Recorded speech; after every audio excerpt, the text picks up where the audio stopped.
Bwana bibi Zuchu ameweza kujiondoa Wasafi, yaani kwenye bio yake hakuna kitu chochote ambacho kinachoonesha kwamba yeye ni mfuasi wa Wasafi au mfanyakazi wa Wasafi. Ameweza kufuta kila kitu, yaani amefuta Mrs. Nasibu, amefuta lebo ya WCB.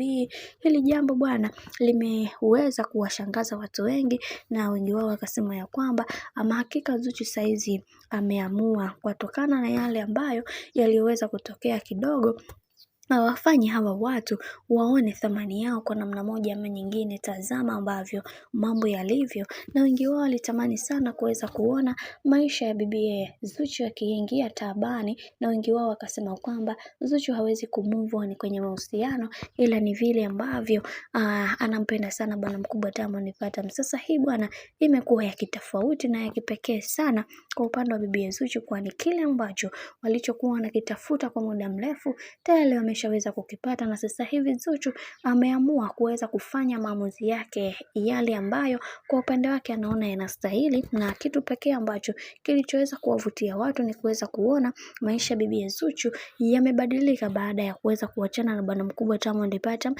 Haijalishi kuna kitu gani ambacho kilichoweza kutokea, haijalishi kuna mambo mangapi ambayo yaliweza kutokea katika maisha yake, ila tunaamini ya kwamba hakuna kitu ambacho kinachoshindikana katika ulimwengu, kwani kama Zuchu ameweza kufanya hayo yote, tunaamini ya kwamba hatoshindwa kufanya vikubwa zaidi juu ya hiki ambacho kinachoendelea sasa, kwa sababu kila mtu anatamani sana kuweza kuona maisha ya mwenza wake yakiwa katika misingi na mikakati iliyo bora. Lakini ndo kama hivyo mambo yanazidi kubadilika, na wengi wao wakasema ya kwamba wacha tuone mwisho wa haya yote itakuwaje, maana kila mtu anaamini ya kwamba hakuna kitu ambacho kitakachoshindikanika. Licha ya haya yote kuweza kuzungumzwa, lakini kwa upande wake aliweza kupambana na kuhakikisha kila kitu kinakuwa katika misingi na mikakati iliyo bora. Haijalishi watu wanazungumza nini, haijalishi kuna kitu gani ambacho kinachozungumzwa, lakini mambo ndo kama hivyo yanazidi kuwa mengi juu ya kile ambacho